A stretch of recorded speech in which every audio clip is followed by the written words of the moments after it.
There is another sign that got this as well. I think it was Aquarius.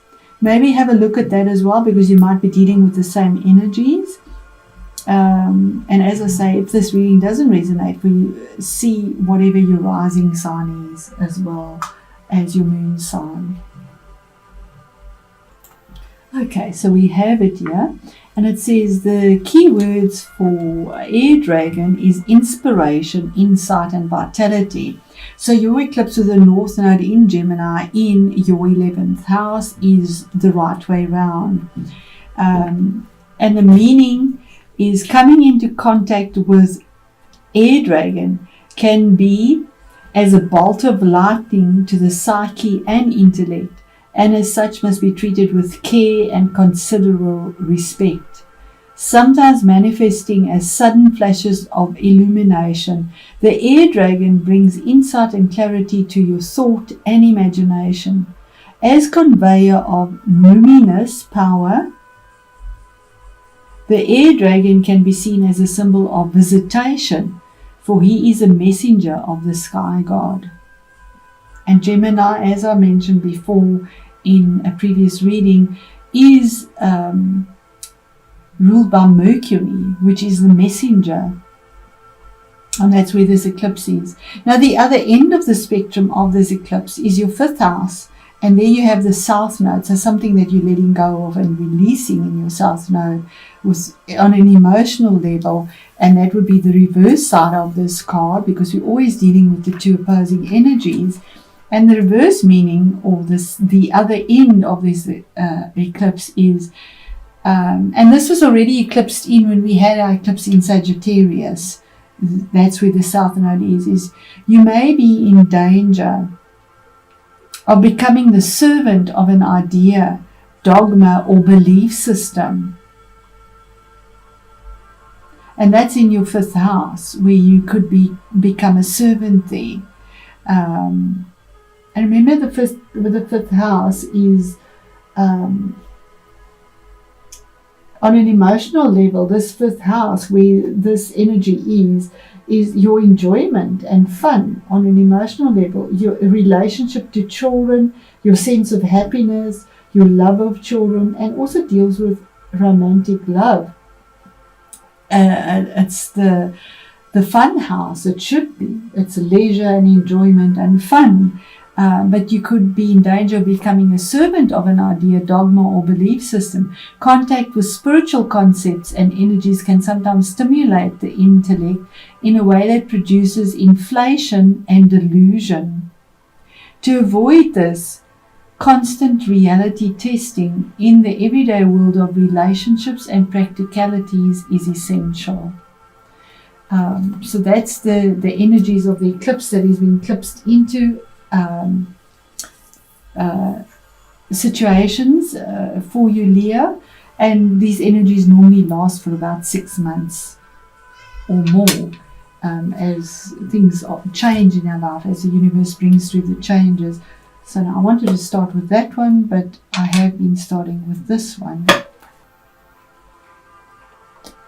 Okay, so we start off here with your reading 6 of Wands, something the beginning of November brings through, and that is victory and recognition about forward movement.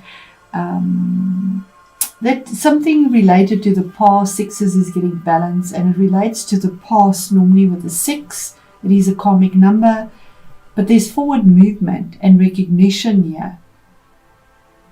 Possibly being recognized for something that you've conquered, because he comes in victorious. He's conquered something that was difficult.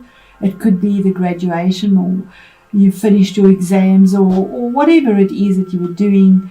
It could relate to a relationship, or it could relate to work, 11th house, allies, friends. And then we have, again, 8 of Pentacles, something to do with work. Again, 8 of Pentacles, burning the midnight oil, working hard, but losing something in the process, because we have the little mouse here, and the mouse is about something that is lost, that is gnawed away gradually and slowly, without you even realizing it, because when you put so much time and attention into something is sacrificed.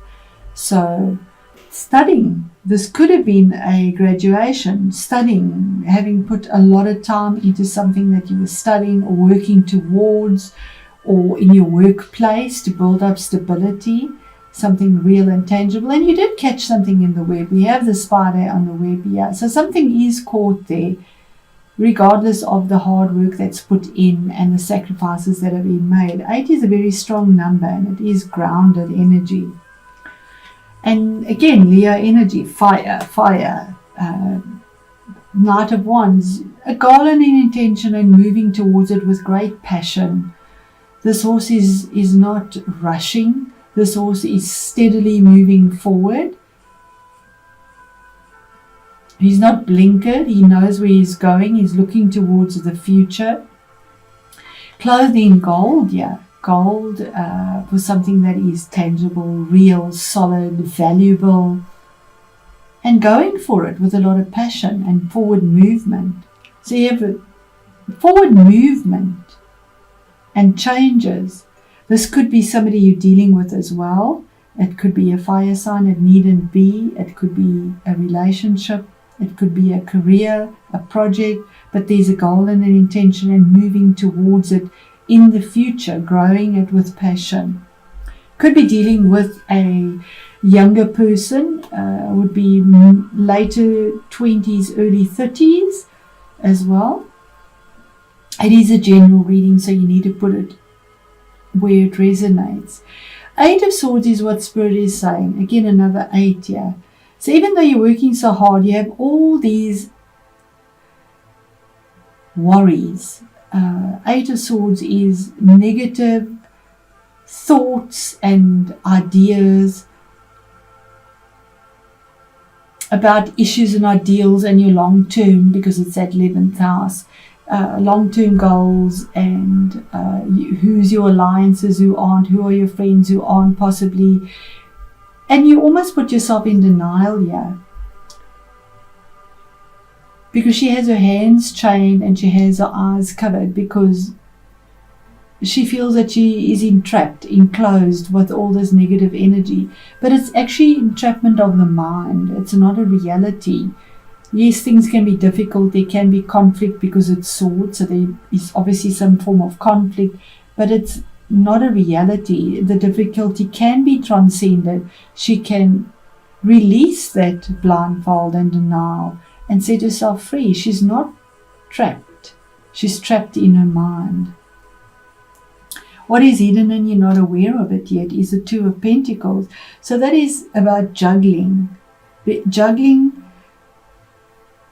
around finances, security, investments, property. It's Pentacles, something tangible. Having your back towards what is coming in. And there's something good coming in. We have a dolphin here as well.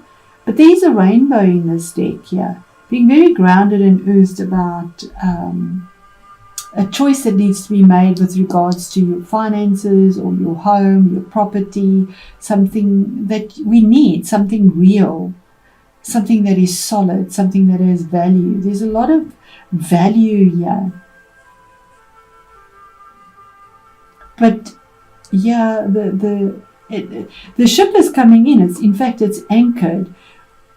In other decks, you can actually see one ship is sinking and one is on very turbulent water where, it's very calm. That ship is anchored, it's calm, and there is assistance, there is a friendly alliance for you. The challenge for you is to actually receive this growth. There, that ship is turned to the side. It's on its way out. It's come in. It's brought its goods to you. The choice is made very passionately. Both those wands are in that soil. The choice is made. And you've got the new beginning, the new project, thought, idea, very passionately in your hand with healing and looking out to what is going now, what is going. And the messages come through. We have this seagull bringing that the message is there. Yeah, you had your back turned to what is coming in. Yeah, you're looking at what is now leaving. And and it is your heart's desire, the end of some cycle. The Nine of Cups is your heart's desire. You have enough abundance here to take care of yourself very independently and on your own, in an emotional way, in an abundant way, in a happy way. And whatever this desire was that you were working towards, there's a fulfillment of it and an ending of the cycle. Now we have these, the other little mouse is trying to get your attention. There, these mice are running up and down on the top and able to enjoy. There's enjoyment here, there's fulfillment, there's not loneliness here. Lifting your cup on high. You see, there's 7 cups here. That was a decision made, something significant, a sacred number, to lift your cup on high for an opportunity in happiness and something new. And finding that. So I'm going to confirm that with our other deck. What is the victory in the 6 of Wands? The victory, the recognition, the forward movement. Queen of Cups, in your emotions, something that has been emotionally taxing. I mean, she's sort of grounding herself. She's got off her chair.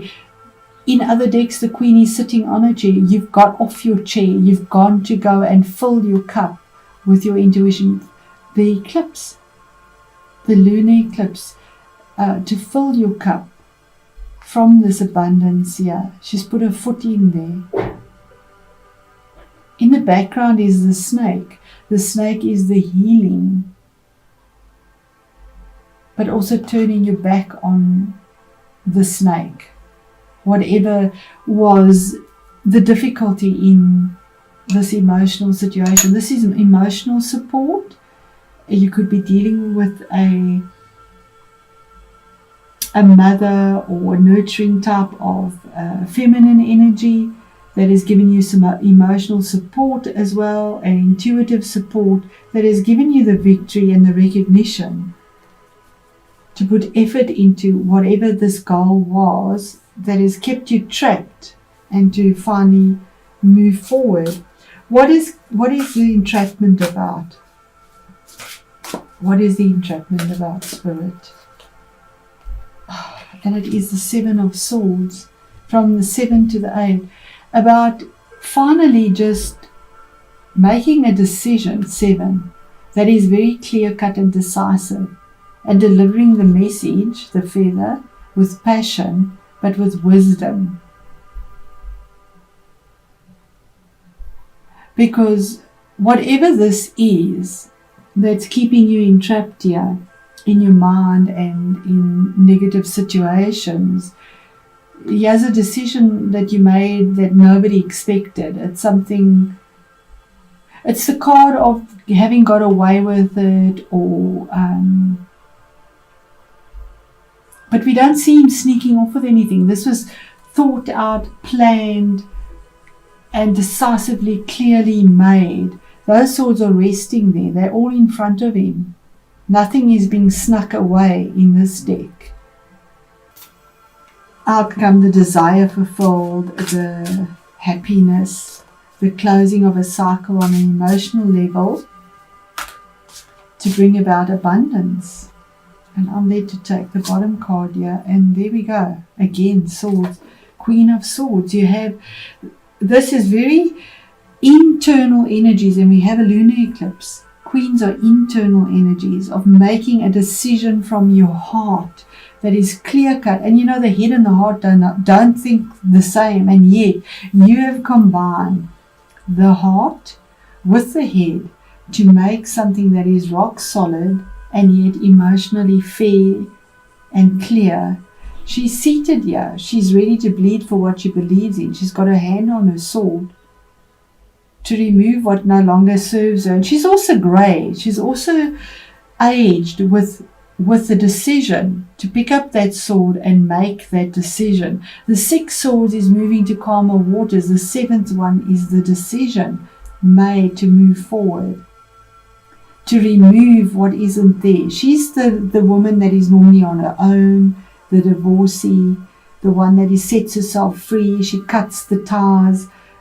She can come across as an ice queen because she's using her rational energy to get her emotional security and desires met and having the victory in it. So whatever this is, Leo, there seems to be an absolute form of forward movement emotionally with the past and to the future towards the end of the month. So the middle of the month, or maybe even around the 7th of November, there might be something that comes through to you, because that is the message from Spirit. The 7th or the 8th, because we have 7 of Swords and 8 of Swords, that there might be this clarity that comes through. One last card on that, Spirit. Yes, and it seems to be a relationship that's severed, or something that has been painful emotionally for you. 3 of Swords. There's wounding here, there's sadness, there's hurt, but there's also clarity. And yes, the heart is in stone, and you have to work with stone to heal wounds, but also with emotions. The snake is about healing, shedding a skin and healing. It could also be dealing, obviously, with a third-party situation, because we have a 3 and a 3 here. But finally making a decision and a choice about it.